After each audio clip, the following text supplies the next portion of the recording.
Өгіз бен есек ертегісі.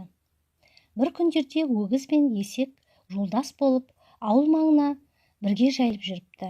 Бірде екеуі оңашарақ шығып кетеді де ағашы қалың бір бауға кіріпті.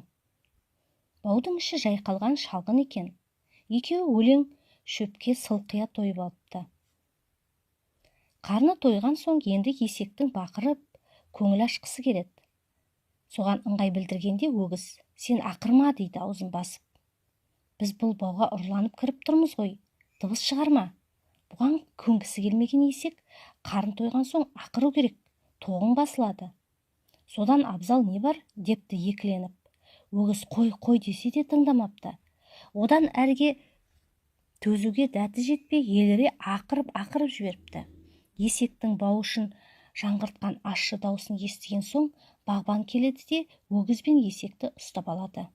"Есірген екенсіңдер, көрейін күштеріңді" деп есекті тас диірменге жегіп көп машақатқа салыпты. Ал өгізді сойып етін қақтап сорпа суға қарық болыпты. Сөйтіп есектің есерлігінен өгіз ажалға ұшырапты да есектің өзі ауыр азап шегіпті.